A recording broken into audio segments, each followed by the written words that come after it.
어제까지만 해도 괜찮았는데 오늘은 왜 이렇게 숨이 찰까? 아침에 일어나는데 몸이 예전 같지 않습니다. 말끝에서 단어가 맴돌다 사라지고 내가 왜 이러지라는 생각이 불쑥 고개를 듭니다.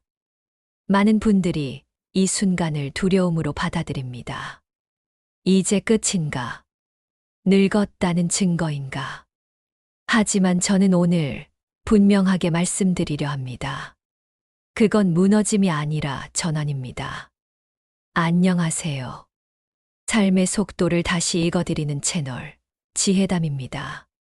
본격적으로 시작하기 전에 이 이야기가 마음에 닿으신다면 지금 구독 버튼 한번, 좋아요 한번 눌러주십시오. 이 작은 선택이 앞으로의 삶을 훨씬 덜 흔들리게 만듭니다. 왜 하필 75세일까요? 65도 아니고 70도 아닌 이 나이에서 사람들은 비슷한 말을 꺼냅니다. 어느 날 문득 내가 예전의 내가 아니라는 걸 느꼈다. 이건 통계의 이야기가 아닙니다. 의사의 차트도 아닙니다. 실제로 수많은 어르신들을 만나며 반복해서 들은 삶의 고백입니다. 75세는 어느 날 갑자기 찾아오는 절벽이 아닙니다. 조용히 다가오다가 어느 순간 스스로 느끼게 되는 시점입니다.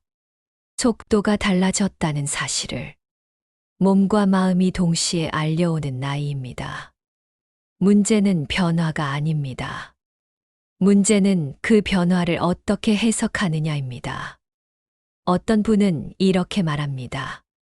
이제 나는 쓸모가 없어진 것 같아요. 또 어떤 분은 이렇게 말합니다. 이제는 조심해야 할 게 너무 많아졌어요. 하지만 여기서 갈림길이 생깁니다. 같은 변화를 겪고도 누군가는 더 안정되고 누군가는 더 불안해집니다. 오늘 영상에서는 75세 전후의 많은 분들이 겪는 6가지 변화를 차분히 짚어봅니다. 몸의 회복 속도가 눈에 띄게 느려지는 이유, 근육과 심폐 기능이 갑자기 달라지는 느낌의 정체, 기억력 저하에 대한 오해와 진실, 약이 하나둘 늘어나기 시작하는 만성질환의 시대, 사람이 줄어들며 찾아오는 외로움, 그리고 돈보다 더 크게 흔들리는 존재감의 문제까지. 하지만 오늘 이야기는 겁을 주기 위한 영상이 아닙니다. 병을 나열하는 영상도 아닙니다. 이 영상이 전하고 싶은 핵심은 단 하나입니다. 75세 이후의 삶을 갈라놓는 것은 유전도, 돈도, 체력도 아닙니다. 태도입니다. 몸의 속도가 달라졌다는 사실을 인정하고 그 리듬에 맞춰 삶을 조율한 사람들은 오히려 80세 이후 더 깊고 안정된 시간을 살아갑니다. 반대로 나는 아직 예전처럼 살아야 해라며 변화를 부정할수록 몸은 더 빨리 지치고 마음은 더 쉽게 고립됩니다. 지혜담은 오늘 치료법을 나열하지 않습니다. 대신 4가지 키워드를 전하려 합니다. 관리, 조율, 연결, 의미. 지금부터 그 이야기를 천천히 그러나 분명하게 풀어드리겠습니다. 75세 이후에 가장 먼저 달라졌다고 느끼는 것은 대부분 몸입니다.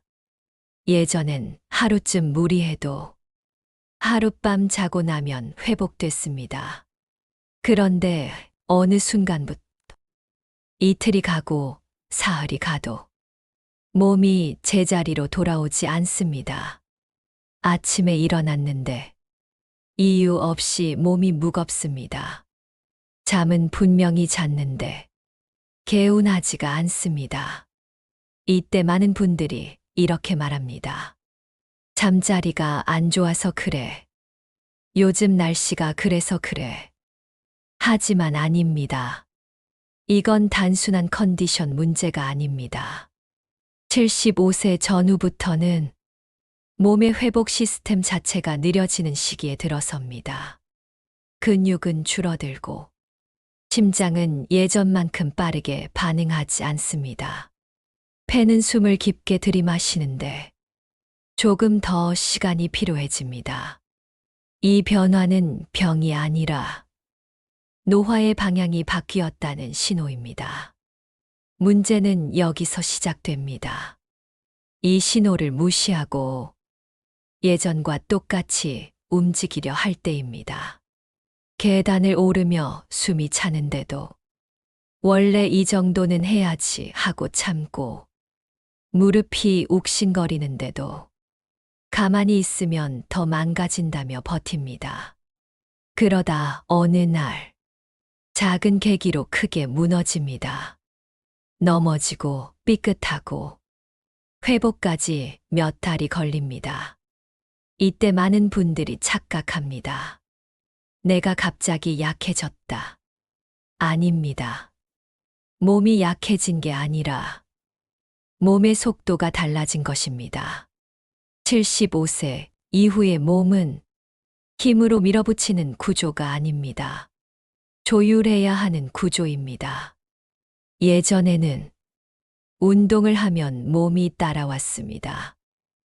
이제는 몸이 허락하는 만큼만 움직여야 오히려 더 오래 유지됩니다. 이 차이를 이해한 분들은 이렇게 말합니다. 요즘은 덜 움직이는데 몸은 더 편해졌어요. 예전보다 천천히 사는데 아프지는 않아요. 반대로 이 변화를 인정하지 못한 분들은 하루하루가 전쟁이 됩니다. 몸과 싸우고 몸을 원망하고 결국은 몸에게 지게 됩니다. 여기서 중요한 질문 하나를 드리겠습니다. 당신은 지금 몸을 이기려고 살고 있습니까? 아니면 몸과 함께 살고 있습니까? 75세 이후의 삶에서 승부를 보려 들면 반드시 다칩니다. 하지만 대화를 시작하면 몸은 놀랍도록 협조적입니다. 무리하지 않는 작은 움직임, 짧지만 규칙적인 활동, 숨이 차기 전 멈추는 용기, 이 세 가지만 바꿔도 몸은 다시 균형을 찾기 시작합니다. 이제 두 번째 변화로 넘어가 보겠습니다. 많은 분들이 가장 두려워하는 것, 바로 기억력입니다. 말이 혀끝에서 맴도는데 안 나와요. 사람 이름이 갑자기 생각이 안 나요. 혹시 치매 시작은 아닐까요? 이 질문 정말 많이 듣습니다. 하지만 여기서 아주 중요한 사실 하나를 먼저 짚고 가야 합니다. 75세 이후에 나타나는 대부분의 기억 문제는 사라지는 기억이 아니라 불러오는 방식이 달라지는 과정입니다. 이 이야기를 다음 페이지에서 조금 더 깊이 풀어드리겠습니다. 기억력이 떨어진 것 같다는 느낌. 75세를 넘긴 분들이 가장 먼저 떠올리는 두려움입니다. 말을 하다가 단어가 막힙니다. 분명히 아는 사람인데 이름이 입안에서만 맴돕니다.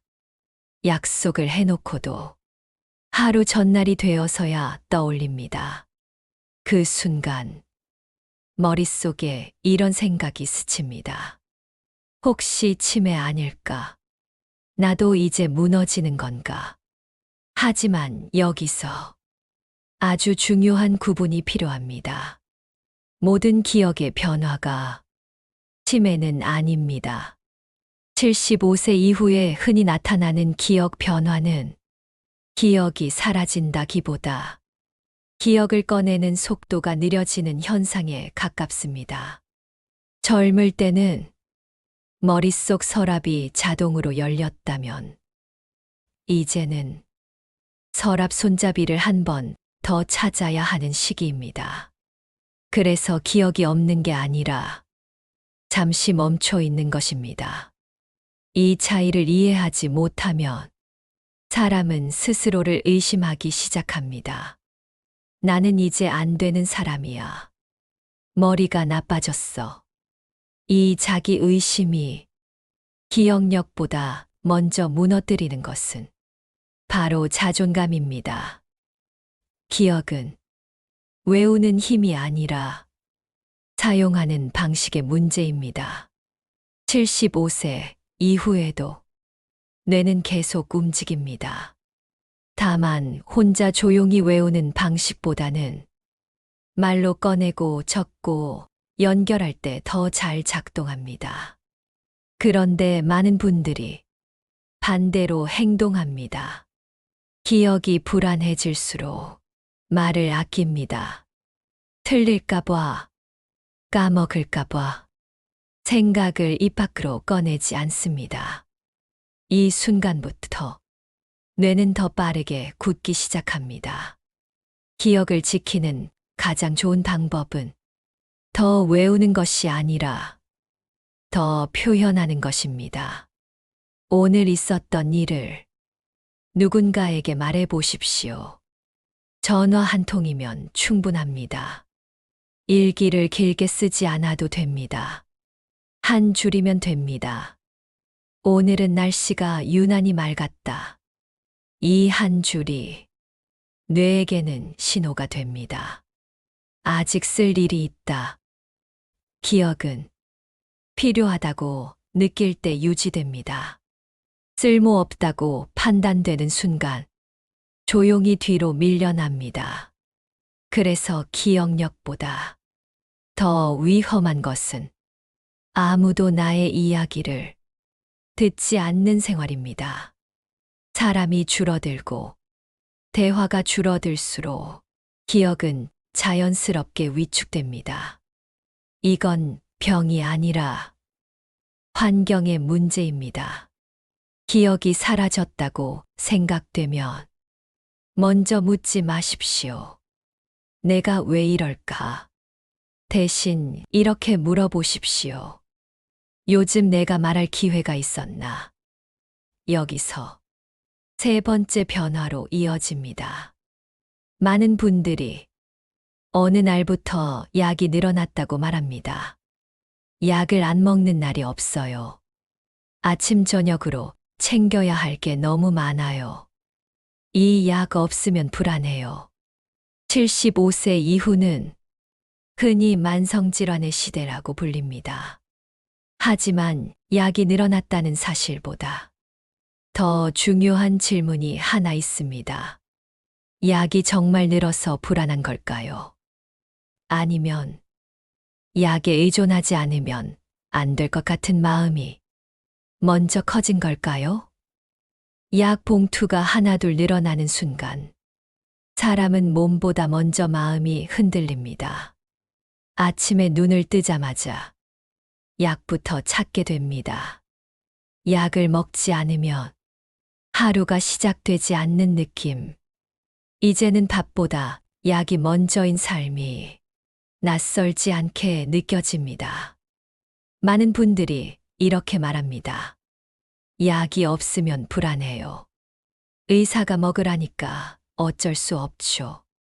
이 나이에 약 안 먹는 사람이 어디 있어요? 맞는 말입니다. 75세 이후 완전히 약 없이 사는 분은 드뭅니다. 문제는 약을 먹느냐가 아닙니다. 약이 삶의 중심이 되었느냐입니다. 언제부터인지 몸 상태를 느끼기 전에 약 시간을 먼저 떠올립니다. 컨디션이 나쁜 이유를 잠이나 움직임이 아니라 약 탓으로만 생각합니다. 이때부터 몸과의 대화는 줄어들고 약과의 관계만 깊어집니다. 약은 관리 도구이지 삶의 주인이 아닙니다. 하지만 많은 어르신들이 약을 늘릴수록 오히려 불안해집니다. 약을 하나 빼면 금방 무너질 것 같고, 용량이 조금만 바뀌어도 마음이 먼저 흔들립니다. 여기서 중요한 전환이 필요합니다. 약을 줄이자가 아니라 균형을 점검하자입니다. 약이 늘어났다면 생활의 균형은 어떠한지, 움직임은 충분한지, 수면은 규칙적인지, 사람을 만나는 빈도는 어떤지, 이 네 가지를 함께 봐야 합니다. 약만 늘리고 삶의 리듬은 그대로라면 몸은 점점 더 예민해집니다. 특히 75세 이후에는 작은 생활 변화가 약보다 더 크게 작용하는 경우가 많습니다. 잠드는 시간과 깨는 시간이 일정해졌을 때, 하루의 짧은 햇볕을 쬐기 시작했을 때, 식사 시간을 규칙적으로 지켰을 때, 몸은 생각보다 빠르게 안정감을 되찾습니다.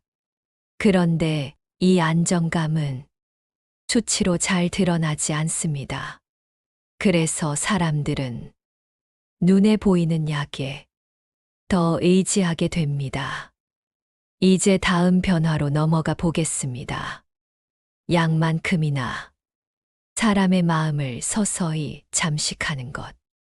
바로 관계의 축소입니다. 어느 순간부터 전화가 줄어듭니다. 먼저 연락하는 사람이 자기 자신뿐이라는 걸 문득 깨닫게 됩니다. 모임은 피곤해지고 약속은 귀찮아집니다. 사람을 만난 다음 날은 괜히 더 지칩니다. 그래서 스스로 말합니다. 이 나이엔 혼자가 편해. 사람 만나는 게 에너지 낭비야. 이 말이 완전히 틀린 건 아닙니다. 하지만 여기에도 중요한 함정이 하나 숨어 있습니다. 혼자가 편해진 것과 연결이 끊긴 것은 전혀 다른 이야기입니다. 이 차이가 75세 이후 삶의 방향을 크게 가릅니다. 이 이야기를 다음 페이지에서 조금 더 깊이 들여다보겠습니다. 사람이 줄어든다는 느낌. 75세 이후에 가장 조용하게 찾아오는 변화입니다. 예전에는 전화벨이 울리면 귀찮기도 했습니다. 모임이 많다고 투덜대기도 했습니다. 그런데 어느 순간 전화가 울리지 않는 하루가 이상하지 않게 느껴집니다. 처음엔 편안합니다. 약속이 없으니 마음이 가볍습니다. 사람 눈치 볼 일도 줄어듭니다. 혼자 있는 시간이 오히려 자유처럼 느껴집니다. 그래서 스스로를 안심시킵니다. 이제는 혼자가 더 좋아. 사람 만나봤자 피곤해. 하지만 시간이 조금 더 지나면 다른 감정이 스며듭니다. 누군가에게 오늘 있었던 일을 말하고 싶은데 마땅한 사람이 없습니다. 기쁜 일도 서운한 일도 그대로 안에 쌓입니다. 이때부터 외로움은 소리 없이 커집니다. 여기서 중요한 구분이 하나 있습니다. 혼자 있는 시간과 혼자만 남아있는 상태는 전혀 다릅니다. 혼자 있는 시간은 회복을 줍니다. 혼자만 남아있는 상태는 존재감을 깎아냅니다. 사람은 누군가에게 필요하다고 느낄 때 가장 안정됩니다. 대단한 역할이 필요하지 않습니다. 전화 한 통, 안부 한마디, 잘 지내라는 질문 하나면 충분합니다. 그런데 75세 이후에는 이 연결을 자꾸 미루게 됩니다. 먼저 연락하면 부담 줄까봐, 괜히 귀찮게 할까봐 입을 다물게 됩니다. 이 배려가 오히려 관계를 끊어버립니다. 연결은 자연스럽게 이어지는 것이 아니라 의식적으로 선택해야 유지되는 것입니다. 일주일에 한 번, 딱 한 사람에게만 먼저 연락해 보십시오. 길게 말하지 않아도 됩니다. 요즘 어떠세요? 이 한 문장이 관계를 살립니다. 사람이 완전히 고립되면 몸도 함께 무너집니다. 식사는 대충이 되고, 잠은 흐트러지고, 기억은 더 불안해집니다. 그래서 외로움은 감정 문제가 아니라 건강 문제입니다. 그리고 이 지점에서 많은 분들이 5번째 변화를 겪습니다. 바로 돈에 대한 불안입니다. 이제 벌 수는 없는데 남은 돈으로 괜찮을까? 아프기라도 하면 감당할 수 있을까? 자식에게 손 벌리게 되진 않을까? 75세 이후의 돈 걱정은 금액의 문제가 아닙니다. 통제력을 잃을지도 모른다는 두려움입니다. 돈이 줄어드는 것보다 더 무서운 건 선택권이 사라질 것 같은 느낌입니다. 그래서 이 나이의 경제 불안은 계산기로는 풀리지 않습니다. 시선의 방향을 바꿔야 합니다. 이 마지막 중요한 이야기를 다음 페이지에서 차분히 이어가겠습니다. 돈에 대한 불안은 숫자보다 마음에서 먼저 시작됩니다. 75세 이후 통장 잔고를 들여다보는 횟수는 늘어나는데 확신은 줄어듭니다. 계산은 해보지만 마음은 편해지지 않습니다. 많은 분들이 이렇게 말합니다. 아껴야 할 것 같아요. 혹시 모르니까 쓰면 안 될 것 같아요. 지금은 괜찮아도 나중이 문제죠. 이 말들 속에는 공통된 감정이 숨어 있습니다. 바로 통제력을 잃을지도 모른다는 불안입니다. 75세 이후의 돈 문제는 얼마가 있느냐보다 내가 선택할 수 있느냐의 문제입니다. 그래서 이 시기에는 재테크보다 더 중요한 것이 있습니다. 바로 생활의 예측 가능성입니다. 매달 들어오는 돈이 크지 않아도 언제, 어디에, 얼마를 쓰는지 내가 알고 있다면 마음은 훨씬 안정됩니다. 반대로 큰 돈이 있어도 지출이 불규칙하고 앞날이 그려지지 않으면 불안은 사라지지 않습니다.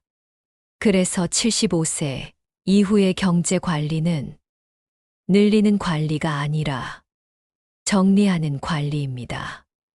복잡한 상품, 잘 모르는 투자, 설명 듣기도 어려운 제안들은 이제 내려놓아야 합니다.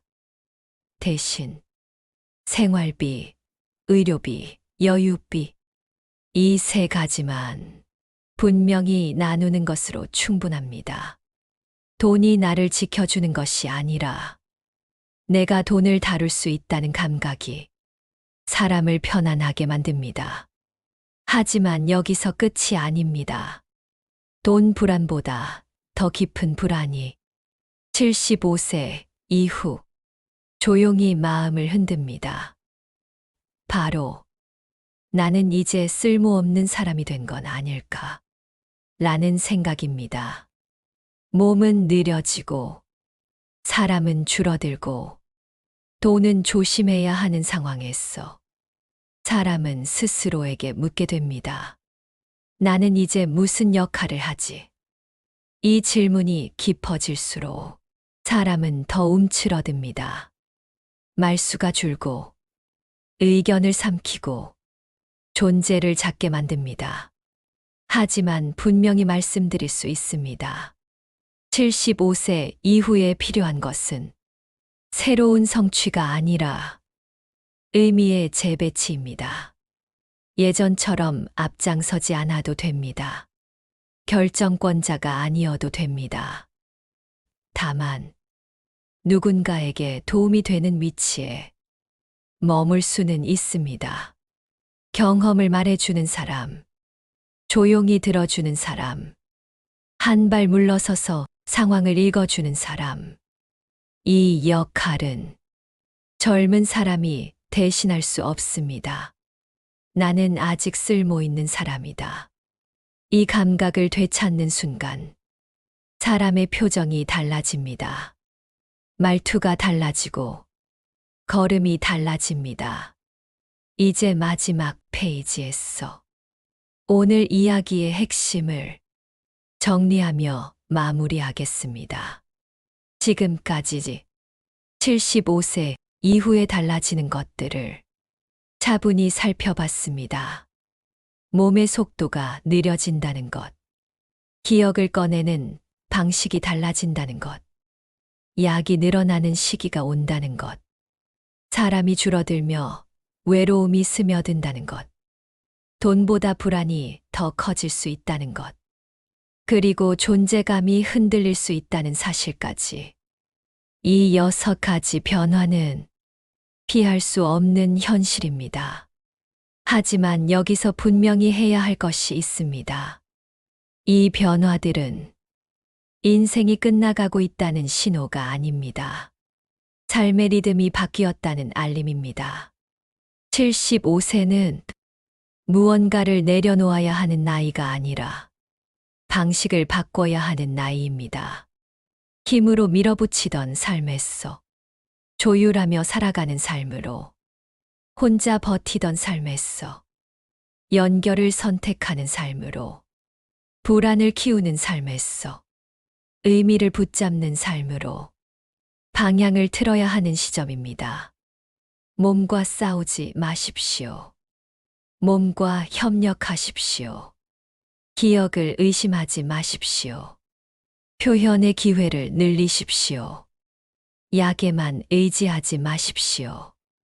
생활의 균형을 먼저 살피십시오. 사람을 끊지 마십시오. 작은 연결 하나를 선택하십시오. 돈을 쌓으려 하지 마십시오. 불안을 관리하십시오. 그리고 무엇보다 스스로를 내려놓지 마십시오. 당신은 아직 쓸모 있는 사람이 아니라 이미 충분히 의미 있는 사람입니다. 75세 이후는 인생의 끝이 아닙니다. 두 번째 황금기로 들어가는 문턱입니다. 속도를 줄였기에 풍경이 보이고 멈췄기에 마음의 소리가 들리고 비웠기에 새로운 의미가 들어옵니다. 몸의 신호를 적으로 만들지 말고 안내자로 삼으십시오. 그 순간부터 인생은 다시 흐르기 시작합니다. 오늘 이야기가 조금이라도 마음에 닿으셨다면 이 채널 지혜담을 구독해 주십시오. 그리고 좋아요 한번 눌러주시면 이런 이야기들이 앞으로도 계속 이어질 수 있습니다. 다음 영상에서도 삶의 속도를 다시 읽어드리겠습니다. 지혜담이었습니다.